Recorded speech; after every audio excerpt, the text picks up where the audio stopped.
Bonjour à toutes et tous. Donc, je m'appelle Pierre-Paul Crémer, je m'occupe du développement commercial et de l'animation de la communauté Cinéo.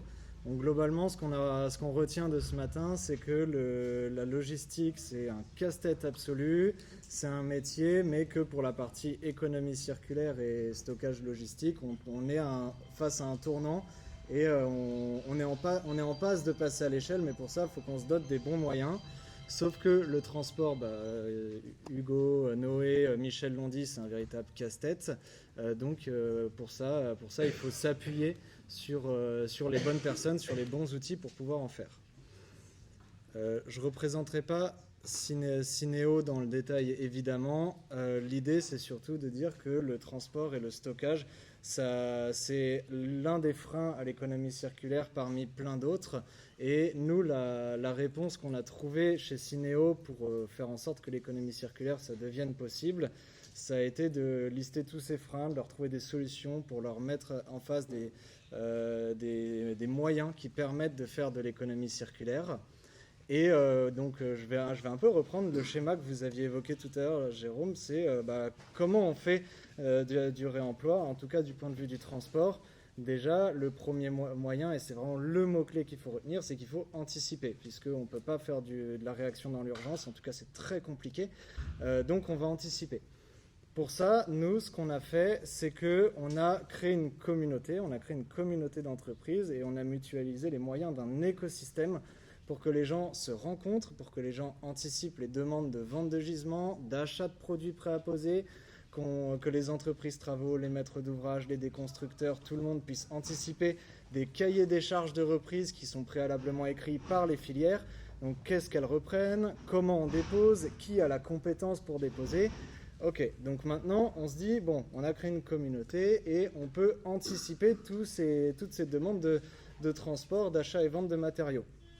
Bon, Hugo l'a dit tout à l'heure, c'est pas parce qu'on crée une marketplace qu'il y a du flux qui se passe, puisque s'il n'y a personne pour transporter et pour aider à emmener du chantier A au chantier B, ça marche pas, d'autant plus que les trois quarts du temps, ça va pas directement du chantier A au chantier B, ça va d'abord vers une filière, vers un reconditionneur, un tiers de confiance qui va pouvoir requalifier le produit et le recommercialiser au même titre et qualité qu'un produit neuf. Donc ça ajoute encore un interlocuteur dans la chaîne de valeur. Ça commence à faire beaucoup de monde autour de la table, sachant qu'on n'a pas parlé de tous les autres acteurs qui sont présents et partie prenante des chantiers. Donc nous, c'est là qu'on s'est positionné. Cinéo, on a voulu être le maillon central de cette communauté pour limiter le nombre d'interlocuteurs et faire en sorte que l'économie circulaire soit simplifiée. C'est ambitieux, on y arrive, mais c'est vraiment un savoir-faire à part entière. Maintenant qu'on a dit ça, on connaît la demande, on connaît l'offre, on sait à peu près qui veut quoi, sous quelle temporalité, ce qui est déjà un casse-tête en soi, mais on arrive à peu près à le gérer. On a besoin de compétences. Logisticien, c'est un métier, on n'a pas voulu s'inventer transporteur, donc on s'est associé à un partenaire qui est un logisticien 5PL. Je fais le résumé très rapide. Un logisticien 5PL, c'est quelqu'un qui s'occupe de tout. Avec lui, on a créé une offre à mettre au service de nos adhérents et l'idée, c'est qu'on peut faire le conditionnement sur palette sur le chantier, l'emmener au point de livraison identifié ou proposer une solution de stockage tampon via les centres techniques Cinéo. Parce que maintenant qu'on a notre logisticien, il peut faire du transport, mais encore une fois, les filières l'ont dit, il y a toujours un besoin de stockage. C'est jamais du flux tendu, ça ne marche pas. On est dans la construction, on est sur des échelles de temps qui sont longues, donc on a besoin de stockage. On a donc créé des centres techniques qui, au passage, donnent corps à la communauté Cinéo via plein d'autres aspects, mais là, on se concentre sur la partie stockage. Et ce qu'on fait, c'est qu'on va chercher des endroits qui nous permettent d'ouvrir des centres avec dedans des mètres carrés de stockage. Et l'intérêt, et là, on commence à voir un aspect très intéressant, c'est la mutualisation des moyens. C'est qu'on a beaucoup de demandes de stockage, ça fait qu'on peut avoir beaucoup de visibilité sur le long terme et ça permet de proposer des prix de stock qui sont en général jusqu'à 30% moins chers que les prix pratiqués dans les régions dans lesquelles on s'installe. Aujourd'hui, des centres de stockage, on en a à Paris pour le stockage très court terme, puisque vous l'avez compris, le secteur francilien, c'est très cher en termes de stockage, donc ce n'est pas le plus intéressant. Par contre, à Nantes, à Lille, dans nos centres techniques, on a des espaces de stockage dédiés. On a aussi des espaces de stockage déportés à Orléans et ailleurs. L'idée, c'est vraiment de proposer des solutions avec des très grosses capacités de stockage pour le stockage un peu plus long. Soit qui est réorienté vers des filières, soit qui est conservé par des chantiers dans l'attente de l'avancement des travaux. Une fois qu'on a parlé de tout ça, on a le transporteur, on peut stocker, bon bah c'est bien, mais le transport ça coûte très cher. Mais en réalité, ce qui coûte le plus cher, c'est la première palette, et après le remplissage des 32 autres, bah, évidemment ça a un coût, mais il y a les frais de base, les incompressibles, qui sont dans cette première palette. Donc nous, ce qu'on fait, c'est qu'on connaît les demandes de tous nos adhérents, et ça fait que les camions qu'on envoie auprès de nos adhérents pour faire de la récupération et de la livraison, ils doivent toujours fonctionner à plein, histoire d'optimiser les coûts. Hugo l'a dit, l'objectif c'est 33 palettes, donc on essaye toujours de tourner à plein. Donc ça veut dire qu'on a une offre qui doit être réactive, mais en même temps assez flexible. Donc pour optimiser tout ça, un chantier a besoin d'enlever un matériau un mardi, ben, on va essayer de voir avec lui s'il n'a pas une capacité de stockage tampon, même si ça gêne très légèrement, pour qu'il soit récupéré plutôt mercredi que mardi, puisque ça arrange un camion qui pourra dans ce cas faire une tournée beaucoup plus complète. L'idée c'est vraiment de prendre le temps, et nous, Syneo, on s'occupe de faire ça pour fluidifier les flux. Je le présente comme si c'était quelque chose de simple, ça ne l'est pas du tout, hein, évidemment. On a donc la mutualisation des moyens, la compétence des acteurs. Bon, bah, c'est toujours cette idée d'anticiper. On s'est mis en lien avec le bon prestataire, on s'est mis en lien avec les filières qui précisent bien leurs besoins d'entrée et de sortie de matériaux, qu'est-ce qu'elles récupèrent, qu'est-ce qu'elles ne récupèrent pas. On a entendu des noms aussi de logisticiens, prestataires déchets qui travaillent encore différemment, comme Tree & Collect et les Reapers, qui peuvent faciliter la récupération sur des points de collecte, des points de tri. Donc eux, pareil, ça peut être des prestataires intéressants auxquels faire appel. Et à la fin de tout ça, on revient sur l'outil digital qu'on avait mis au tout début dans la communauté Syneo. Nous, Syneo, on n'a donc pas créé de marketplace puisqu'il en existe beaucoup trop. Par contre, on s'est associé à celle qui nous paraissait la plus pertinente pour mettre du lien digital entre l'offre et la demande. Et l'objectif, c'est qu'à terme, le transport entre tous nos adhérents, pour tous les produits où c'est possible, puisqu'il y aura toujours du sur-mesure, ça soit du transport qui soit transparent. Comme quand vous achetez chez un CDO, chez un Amazon, chez n'importe qui. L'idée, c'est qu'à terme, le transport soit transparent pour les matériaux les plus standards, les plus faciles à commercialiser. Vous achetez votre gisement, vous achetez votre produit prêt à poser, et nous, on s'occupe de tout ça. Vous aurez juste du frais de livraison et possiblement une option de stockage si besoin. Et à terme, ça sera plus visible par vous et ça sera en gestion complète chez nous. Ce ne sera pas pour demain. Il y a encore beaucoup de travail à faire pour qu'on y arrive, mais voilà, c'est la tendance qu'on essaye de prendre, puisqu'on s'est bien rendu compte que c'était un vrai casse-tête de faire du transport, de faire du stockage, que ça alourdissait énormément les prix des produits reconditionnés, et donc ça fait que l'acceptabilité d'achat pour les acheteurs finaux, pour les chantiers, c'est beaucoup plus compliqué. Donc voilà vers quoi on essaye de s'orienter. J'ai mis des slides. Globalement, l'idée, c'était pas de vous faire une présentation de Syneo, mais pour ceux qui ne connaissent pas forcément Syneo, vous les avez ici et vous pourrez les reprendre dans le détail puisqu'on fait plein d'autres choses en plus. Mais voilà la vision que je voulais vous partager de comment on imagine le transport et le stockage chez Syneo.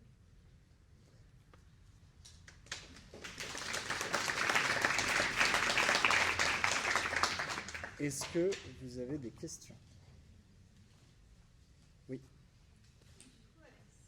Vos réflexions et les réflexions qui ont été mises avant, la logistique et le stockage, c'est vraiment quelque chose qui coûte beaucoup plus cher dans leur emploi. Est-ce qu'au final, il vaut mieux, quand un maître d'ouvrage se met dans une démarche de réemploi, travailler sur son gisement du bâtiment à rénover, ou plutôt donner le gisement, mais récupérer un autre gisement pour faire des économies ? Les filières pourront compléter puisqu'elles sont les plus à même de répondre à la question. Globalement, un maître d'ouvrage qui veut commencer à faire de l'économie circulaire, il va vouloir effectivement gérer ce qu'il y a dans ses actifs. Sauf que par ce moyen-là, il va s'inventer plein de métiers, de stockeurs, de transporteurs, et de toute façon, dans tous les cas, ça devra passer par un reconditionneur. Donc ça fait que le maître d'ouvrage a plein d'ambition puisqu'il voit tout son parc de matériel, mais il a du mal à l'exploiter puisque ce n'est pas son métier. Donc dès que possible, on recommande aux maîtres d'ouvrage de vendre leur gisement. Et ensuite, ils rachèteront un gisement qui sera peut-être ceux qu'ils auront vendu quelques années plus tôt ou pas. C'est quand même rare que ce soit le cas. Mais non, le but, c'est vraiment d'alimenter un marché. Vous vendez un gisement à une filière. Elle vous donne une attestation de réemploi puisque elle se chargera de le reconditionner, de le commercialiser. Et vous, quand vous aurez besoin d'un autre gisement, d'un produit préapposé, vous achèterez à la filière le produit requalifié. Il y a des exceptions. Typiquement, Cycle Up, ils font quelque chose qui est formidable, qui s'appelle le reconditionnement sur chantier, où dans le cadre de réa en site occupé, ils vont faire du reconditionnement de sanitaire en flux tendu selon l'avancée des travaux dans les appartements. Donc ça peut être intéressant. Le remploi peut même se faire sur site et le maître d'ouvrage reste propriétaire du produit. Et là, il n'y a pas de transport, donc le coût, il baisse bien. Mais c'est assez rare. Il y a peut-être des exemples. Je ne sais pas si vous voudrez en partager avec Noé ou avec d'autres filières. Mais en général, vendez et rachetez un autre produit derrière. Oui. Je permets de préciser, pardon. Moi, je me bats un peu contre ça, pardon. Pour quelle raison? Parce que derrière, justement, ça devient un marché. En gros, le produit dont vous êtes propriétaire, excusez-moi, je l'ai bien compris, a une valeur. Donc, en gros, il y a une valeur marchande de ces éléments-là. Donc, les entreprises de reconditionnement doivent acheter ces produits-là. Et du coup, il y a une forme d'enchère qui est en train de se passer aujourd'hui, que ce soit le faux plancher, sur les sanitaires ou sur autre chose. Et en gros, on est obligé de cette valeur-là qui va directement à l'entreprise de curage, on est obligé de la reporter en gros au moment de la vente. Et donc, ce qui fait que ça a tendance à augmenter le prix de fourniture justement de ces matériaux-là. Et donc, à encore augmenter le décalage entre le prix du matériau reconditionné et le prix du neuf. Chacun son... Oui, non, mais c'est vrai que le faux plancher, c'est le parfait contre-exemple de ce que je viens de dire. Et globalement, les réponses, elles varient toujours d'un matériau à un autre. Mais il y a une surenchère du faux plancher, puisqu'on sait que c'est très carboné, ça ne se voit pas par le client, c'est reconditionnable, donc forcément, tout le monde se l'arrache. Et c'est même très compliqué de trouver des gisements de faux plancher.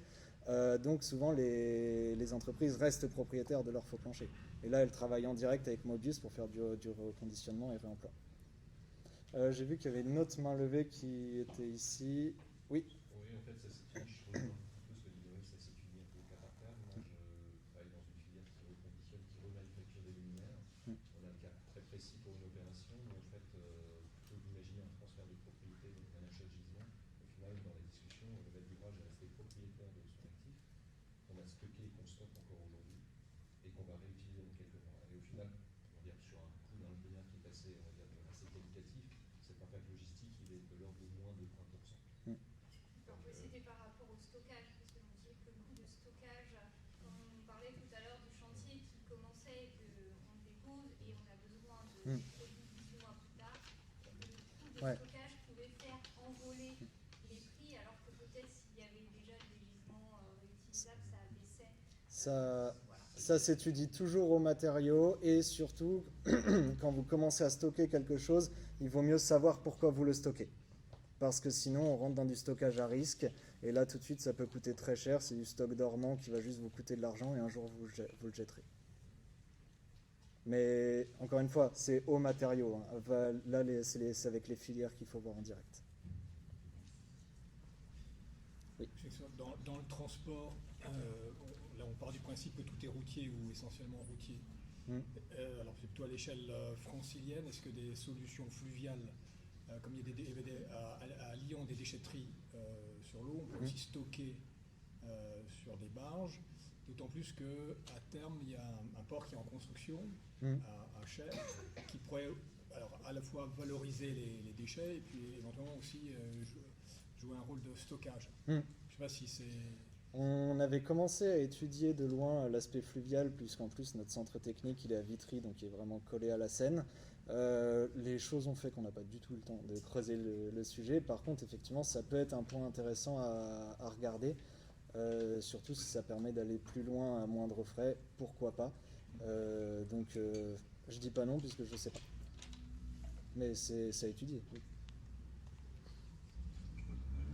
Merci beaucoup. Sur le sujet. Bonjour Ouais. à tous, du coup Alexia Roche, je suis ingénieure recherche expertise au CSTB dans la direction économie et ressources. Donc je vais essayer de parler plus fort, désolée, j'ai pas la voix qui porte. La direction économie et ressources, c'est une direction qui traite de tous les enjeux d'économie circulaire, notamment du réemploi, l'éco-conception, le recyclage, à l'échelle du produit, du bâtiment ou du quartier. Particulièrement, moi je suis plus sur les sujets réemploi produit. Et c'est pour ça que je vous présente aujourd'hui les travaux qu'on a menés donc, avec la métropole du Grand Paris sur une reconnaissance qualité des processus de reconditionnement. J'avais mis un rapide contexte, mais je pense que sur le réemploi, tout le monde est à peu près sensibilisé. Aujourd'hui, pour se massifier encore, les pratiques de réemploi doivent répondre à plusieurs enjeux. La reconnaissance technique et assurantielle des processus de requalification, notamment par des guides, par des signes de qualité, des certifications, et à côté, le développement de centres de reconditionnement structurés et répartis sur le territoire national. Dans ce cadre-là, on a créé une convention de recherche entre la métropole du Grand Paris et le CSTB, donc c'était en 2022, dont l'objectif initialement c'était de travailler à l'élaboration d'un signe de qualité qui visait à reconnaître la performance des produits issus des centres de reconditionnement. Au fur et à mesure des travaux, on s'est vite rendu compte que c'était un peu trop en amont, que c'était assez compliqué de mettre en place ce genre de démarche. Donc on s'est d'abord orienté vers un signe de qualité qui vise à reconnaître la qualité du service des centres de reconditionnement, donc de leur processus, la qualité de leur processus. Dans le cadre de cette convention, on a eu 4 centres qui ont été partenaires, que sont Bad6, CycleUp, Orac et Reavi. Donc certains de ces centres sont multiflux. Dans le cadre de la convention, on a regardé que certains de leurs processus de reconditionnement. Donc pour Bad6, CycleUp, Reavi, on a regardé le reconditionnement d'appareils sanitaires en céramique, et pour Orac, le reconditionnement de dalles de moquette. L'objectif du signe de qualité qu'on a souhaité construire, c'était de créer un outil qui soit un peu un outil de communication entre les différents acteurs de la filière, donc à la fois donc, pour les centres de reconditionnement qui veulent montrer la fiabilité et la qualité de leur processus, à côté que ça soit du coup assez convaincant pour les assureurs, et de l'autre côté aussi acceptable et rassurant pour les prescripteurs, les utilisateurs, donc les maîtrises d'ouvrage, les maîtrises d'œuvre et les entreprises de pose. Donc dans le cadre de la convention, on a fait plusieurs échanges avec les acteurs de la filière pour comprendre les besoins, les contraintes de chacun, et essayer de construire un outil qui répond à tous ces sujets, donc notamment pour que ça soit réaliste vis-à-vis des processus actuels des acteurs du reconditionnement, pour ne pas arriver avec des contraintes inatteignables, et à côté que ça soit quand même assez exigeant pour que les assureurs, les maîtrises d'ouvrage, maîtrises d'œuvre et entreprises de pose soient convaincus. Le périmètre du signe de qualité, donc, Benoît l'a dit, donc il sera lancé la semaine prochaine. Le périmètre du signe de qualité aujourd'hui, il va viser donc, la qualité du processus de reconditionnement. Donc on va regarder le management de qualité de l'entreprise et la gestion des opérations de reconditionnement. Ce qui, entre autres, veut dire qu'on va regarder comment ils sont organisés en interne, comment ils forment leur personnel qui va justement intervenir sur les lignes de reconditionnement, comment ils gèrent les opérations de reconditionnement. Donc on va regarder de la sélection, le tri, le reconditionnement, l'éventuelle remise en état et le nettoyage des produits, après les contrôles qui sont effectués et la revente. Donc on va vérifier que justement il y a une bonne gestion de la traçabilité sur toutes ces opérations et comment ils ont mis en place leur processus de reconditionnement. Donc est-ce qu'ils ont mis en place une méthodologie spécifique? Est-ce qu'ils sont basés sur des normes? Est-ce qu'ils sont basés sur des guides reconnus? Est-ce qu'ils ont fait des expérimentations? On va venir regarder tout ça, même si on ne regarde pas forcément à l'échelle du produit, les performances du produit qui ressort reconditionné. On va regarder que le processus de reconditionnement a été construit sur des bases techniques quand même suffisantes. Et du coup, ce qui a détaillé, c'est qu'aujourd'hui, le signe de qualité, c'est une reconnaissance par processus de reconditionnement. Donc pas forcément toute l'entité entière. Donc imaginons, alors je ne sais pas quel exemple, mais si un centre a trois flux de reconditionnement, s'il nous appelle que pour le premier, seulement le premier sera attesté. Mais en tout cas, il peut se faire attester tous ces processus de reconditionnement s'il le souhaite. Et les activités de stockage-revente ne sont pas forcément visées dans le signe de qualité parce qu'aujourd'hui, justement, on vient regarder le fait qu'un acteur ait mis en place un processus robuste qui permet de faire sortir quand même des produits de qualité de leur centre. Sur le format du signe de qualité, aujourd'hui, ce qu'on a développé, donc ça sera une attestation sur la base d'une analyse documentaire et d'un audit sur site. Donc ça sera réalisé donc, en admission, et il y aura ensuite 2 années de suivi qui seront aussi basées sur une analyse documentaire et un audit sur site. Donc il y aura un suivi annuel et c'est une attestation qui sera délivrée sur 3 ans. Cette attestation, du coup, le centre de reconditionnement pourra la faire parvenir à tout acteur avec qui il communique. Et de notre côté, on aura un logo et un nom qui sera associé à ce signe de qualité pour justement permettre une bonne identification de la qualité de ce processus. Et de notre côté aussi, CSTB, on aura une page web où on recensera tous les acteurs qui seront attestés, tous leurs processus qui seront attestés. Et justement, le nom et le logo seront dévoilés la semaine prochaine à l'événement. Donc les prochaines étapes, c'est justement l'événement de lancement qui aura lieu mardi prochain matin à la recyclerie. Donc on aura la présentation du signe de qualité, donc les premiers éléments que j'ai pu vous présenter et complétés par justement un peu plus de détails sur le référentiel, les coûts, le fonctionnement, tous les acteurs qui feront partie justement de cette reconnaissance.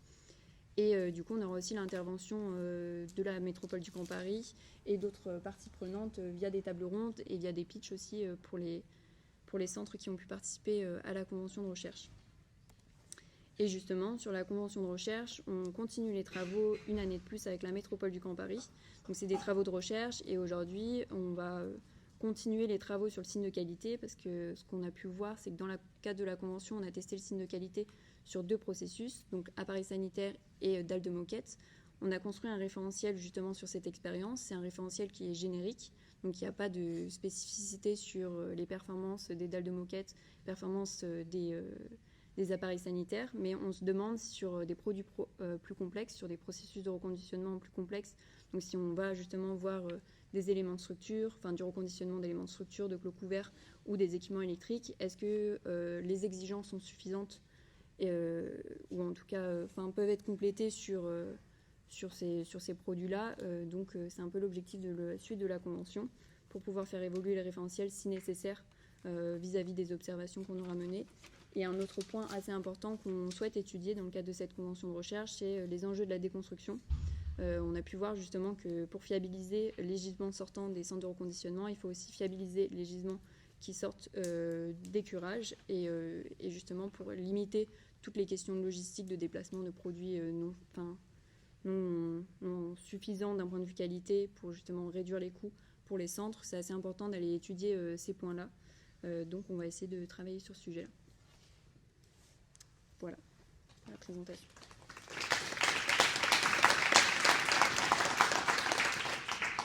Je ne sais pas si vous avez des questions. On a le temps pour des questions. Pas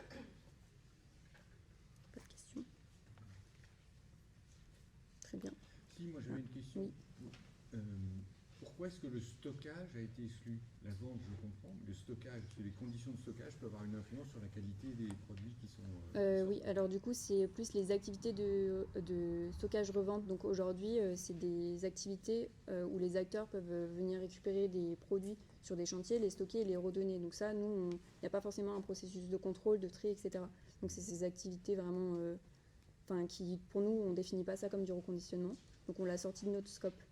Nous, le stockage, on va regarder les conditions de stockage dans le cadre du reconditionnement, comment ça a été fait. Mais c'est vraiment l'activité d'un centre aujourd'hui où des fois, ils ont des processus de reconditionnement assez robustes sur un flux en particulier, donc par exemple les appareils sanitaires.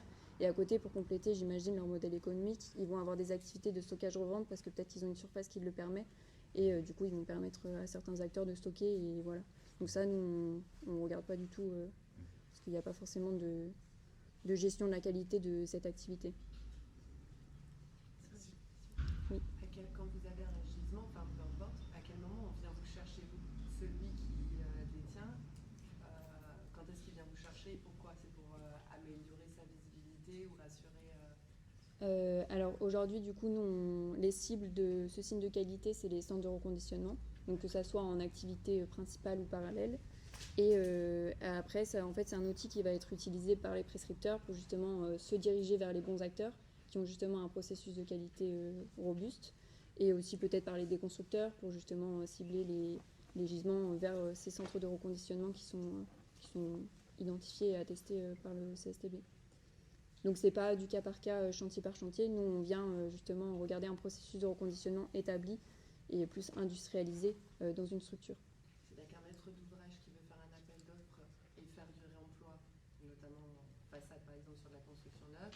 peut mettre dans son appel d'offres équivalence du label X. Oui.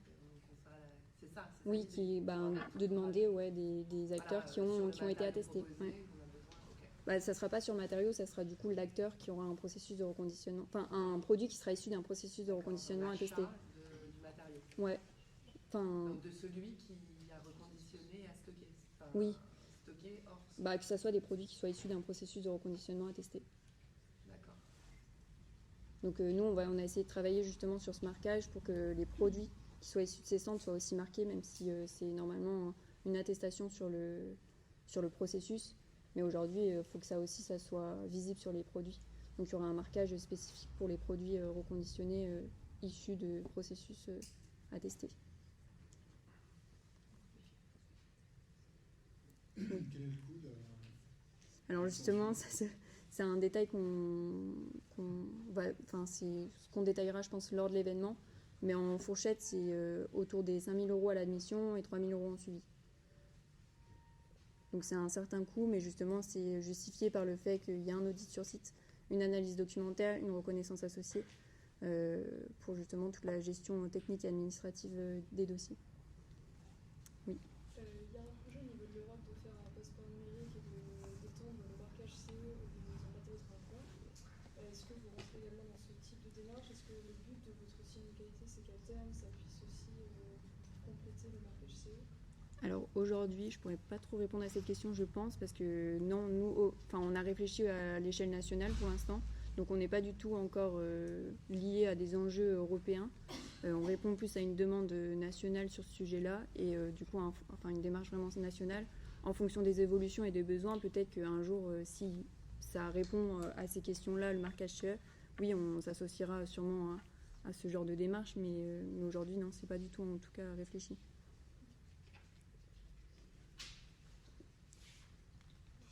Et ça concernera tous les matériaux de réemploi qui ont des centres de reconditionnement ou certains matériaux que vous maîtrisez mieux aujourd'hui? Aujourd'hui, on a du coup le référentiel reste quand même générique. Donc comme on a pu le dire, on a quand même vérifié sur des matériaux aujourd'hui à Paris Sanitaire dalles de moquette.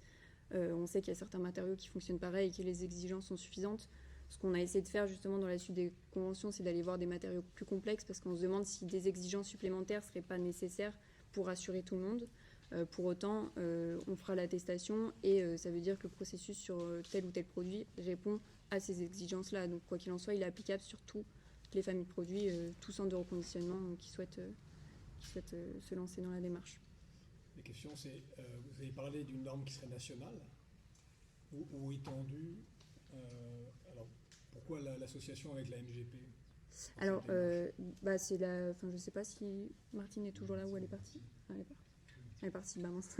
Ils pourront peut-être plus parler, mais en fait, initialement, du coup, on a travaillé, c'est eux qui ont lancé le besoin, on a travaillé sur justement tous ces sujets-là. Aujourd'hui, le signe de qualité est porté par le CSTB. La démarche a été lancée avec la MGP et du coup, on porte ensemble le lancement.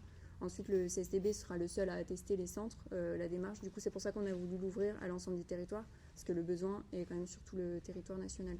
Et on ne voulait pas seulement cibler les plateformes qui sont sur la région Île-de-France ou en tout cas sur le territoire de la métropole du Grand Paris. C'était pas forcément l'objectif. Tout le monde puisse en profiter. Merci.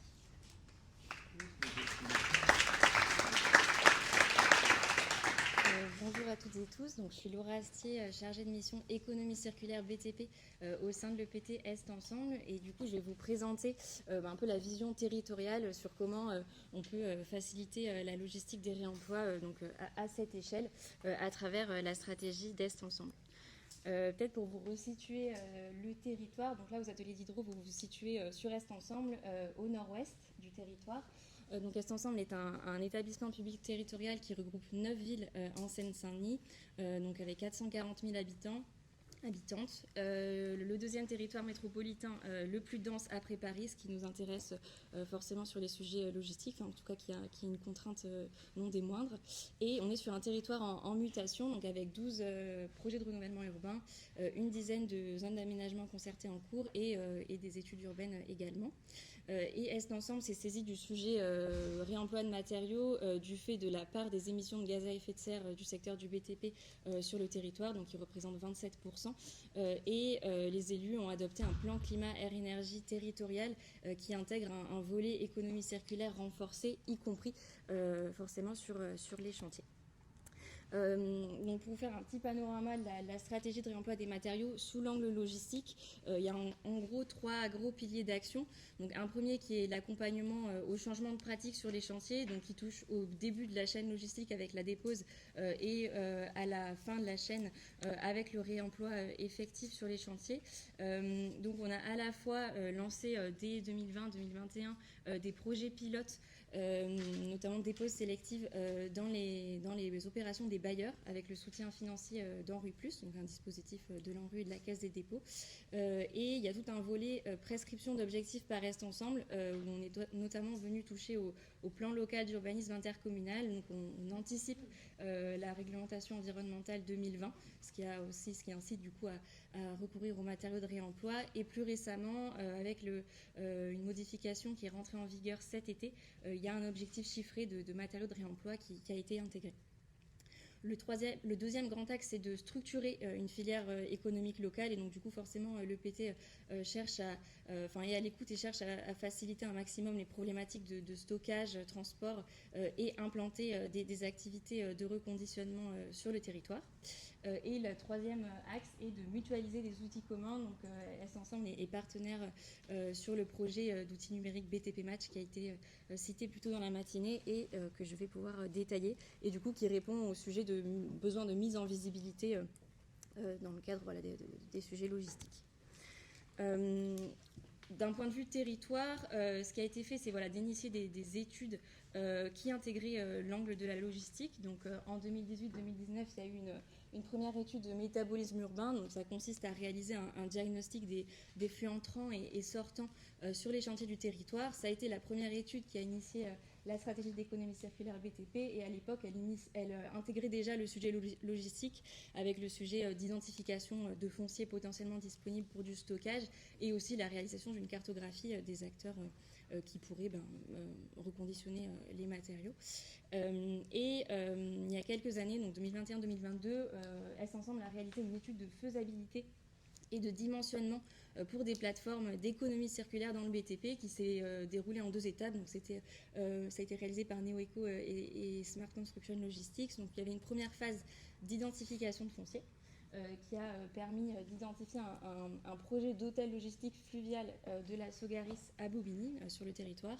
Donc là, il y a eu, on a fait un focus sur ce foncier, et derrière, il y a eu le dimensionnement d'une plateforme d'économie circulaire qui a permis de faire une première faisabilité pour une plateforme de réemploi au sein de cet hôtel logistique, et j'aurai l'occasion d'y revenir. Sur le maillage d'acteurs, donc là, vous verrez mieux sur le support qui sera partagé, mais donc, j'ai partagé à la fois les acteurs du réemploi et de la réutilisation. Vous retrouvez Cycle Up et Mobus qui sont implantés sur le territoire. Je voulais également vous citer un projet qui s'appelle l'usine des transitions à Noisy-le-Sec et Romainville, qui est en fait un collectif d'acteurs de la transition écologique et sociale, dont plusieurs sur l'économie circulaire BTP. Et vous avez par exemple l'association des compagnons bâtisseurs Île-de-France qui intervient sur des chantiers en quartier prioritaire politique de la ville, qui a installé sa plateforme régionale ressources sur l'économie circulaire au sein de l'usine des transitions. Et les acteurs, du fait de leur proximité, ont aussi initié des sujets de mutualisation de flux et de comment on peut avoir une stratégie locale d'économie circulaire à l'échelle de leur écosystème sur ce site. Et les modalités de pérennisation sont à l'étude par les collectivités. Et donc ce qu'on observe, c'est déjà sur le territoire d'Est Ensemble, on est sur une diversité d'acteurs du réemploi. On a des pratiques à la fois artisanales et aussi une recherche de process plus industrialisés comme Cycle Up et Mobus ont pu le présenter, des acteurs ESS, d'autres non. Et sur les outils à disposition de la collectivité, le premier et principal levier, ça reste celui de l'urbanisme transitoire, où Est Ensemble porte tout un dispositif d'occupation temporaire depuis une dizaine d'années qui s'appelle Tempo. Mais il y a aussi des projets d'immobilier économique pérennes dans lesquels Est Ensemble est partenaire, notamment sur les ateliers d'hydro. Et Est Ensemble accorde des soutiens financiers dans le cadre de différents dispositifs, notamment pour l'économie circulaire, aux acteurs de l'ESS. Et on ne peut que constater au fil du suivi des acteurs sur le territoire qu'il y a, il y a des freins évidemment à la pérennisation de certaines activités, notamment foncières et liées aux besoins de stockage qui ont été évoqués un peu plus tôt, et voilà, continuer le besoin aussi de financement structurant pour initier ces activités et voilà, et bien les lancer. Et une petite actualité sur la ressourcerie des matériaux du BTP dont je parlais au sein de l'hôtel logistique. Donc c'est un projet qui a été suivi maintenant depuis plusieurs années par les élus. Enfin, il y a un fort portage politique et la livraison du bâtiment, elle est prévue en 2028. Enfin là, il va falloir le construire. Mais il y a la pré-commercialisation qui a été initiée par la Sogaris, donc à la fois sur des briques logistiques et aussi plus productives, notamment la ressourcerie des matériaux du BTP. Et on parlait du fluvial dans les interventions précédentes. L'hôtel logistique aura un embranchement fluvial sur le canal de l'Ourcq. Et donc du coup, voilà, c'est aussi vu comme une opportunité pour pouvoir permettre des nouveaux modes de transport, notamment sur l'économie circulaire. Et sur la problématique du stockage, donc au-delà du sujet du stockage par les acteurs, pour vous partager un peu nous comment Est Ensemble on se positionne plus pour les chantiers, on est en partenariat étroit avec les aménageurs publics du territoire, donc qui aménagent que ce soit les PRU ou les ZAC, et donc on incite à trouver des plateformes des zones, pas des plateformes, des zones de stockage temporaire en fonction du phasage des opérations.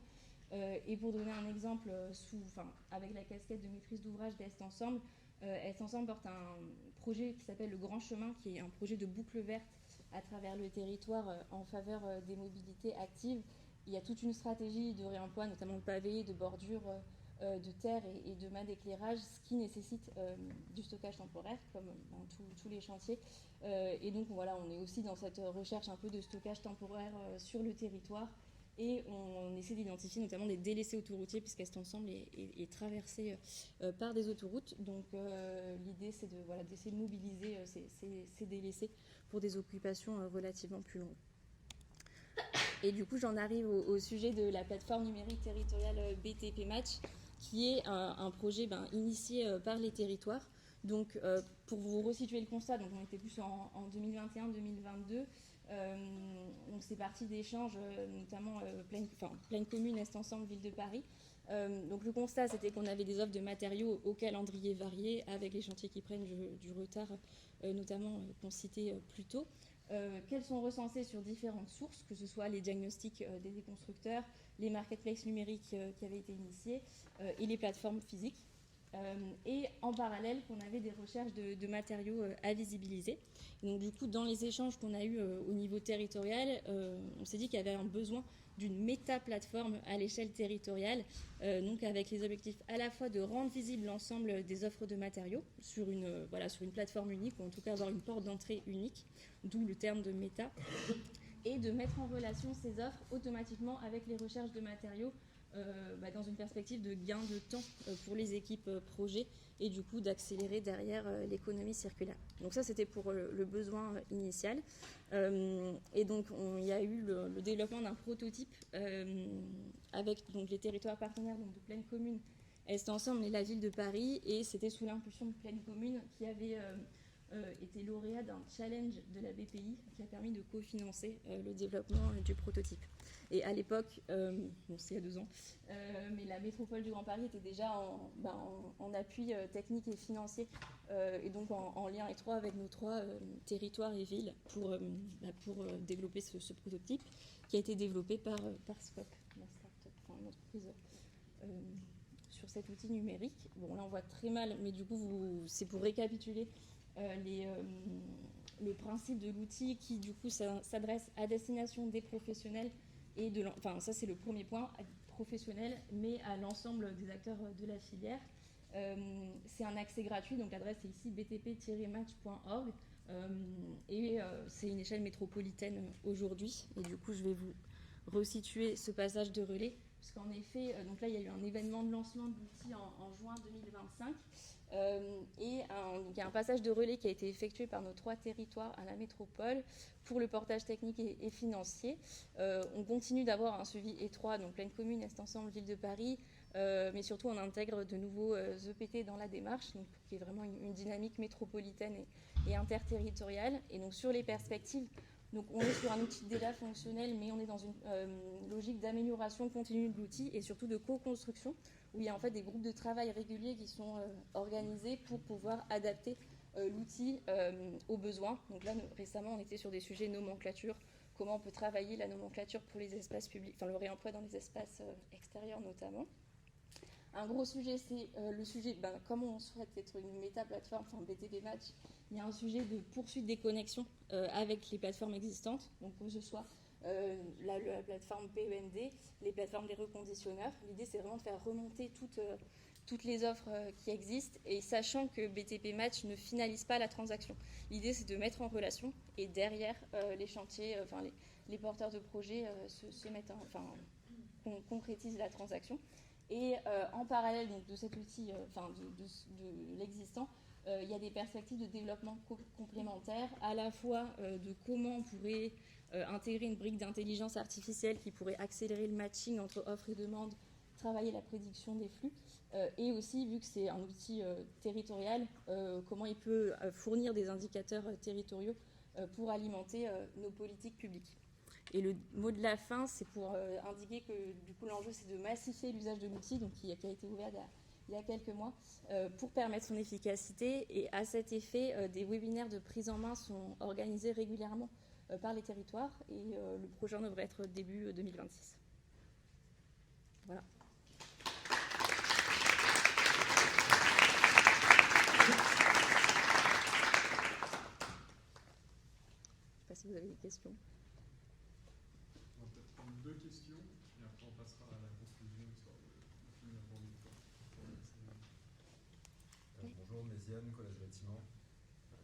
Par rapport au sujet d'intégrer l'intelligence artificielle dans ce sujet de matcher les matériaux, je rebondis un peu sur la réflexion qu'avait fait Noé Bach à l'introduction de sa présentation, sur le fait que on parlait de décarbonation et d'intelligence artificielle en même temps, ça n'a pas beaucoup de sens me concernant et concernant aussi pas mal de mes collègues.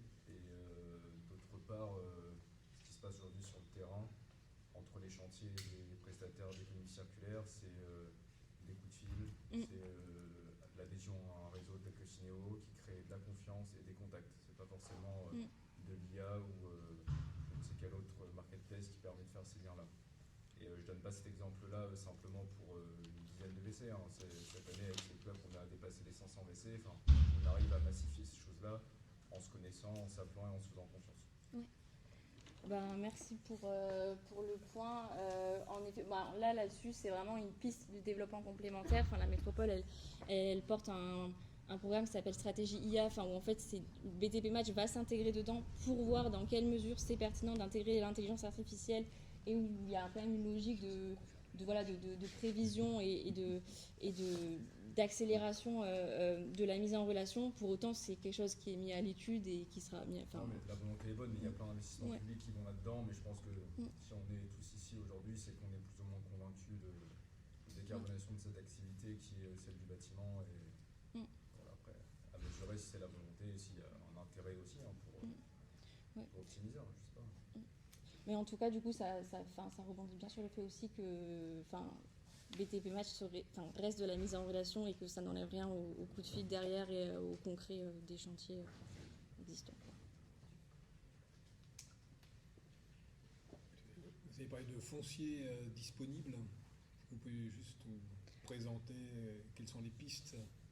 Alors de foncier disponible, j'ai parlé de foncier disponible, je ne sais pas trop, mais l'idée c'est, là à date, en termes de réemploi, on a le projet de ressourcerie des matériaux du BTP sur l'hôtel logistique qui est un foncier vraiment disponible en l'occurrence pour des acteurs du réemploi, puisque pas encore commercialisé. Et après, on est un peu dans une veille foncière permanente pour répondre aux différentes politiques publiques d'Est Ensemble, qu'elles soient activités économiques, mais aussi renaturation. Il y a plein d'autres politiques à mettre en balance. C'est-à-dire que le PT serait prêt à acheter du foncier et à mettre à disposition? Non, pas là.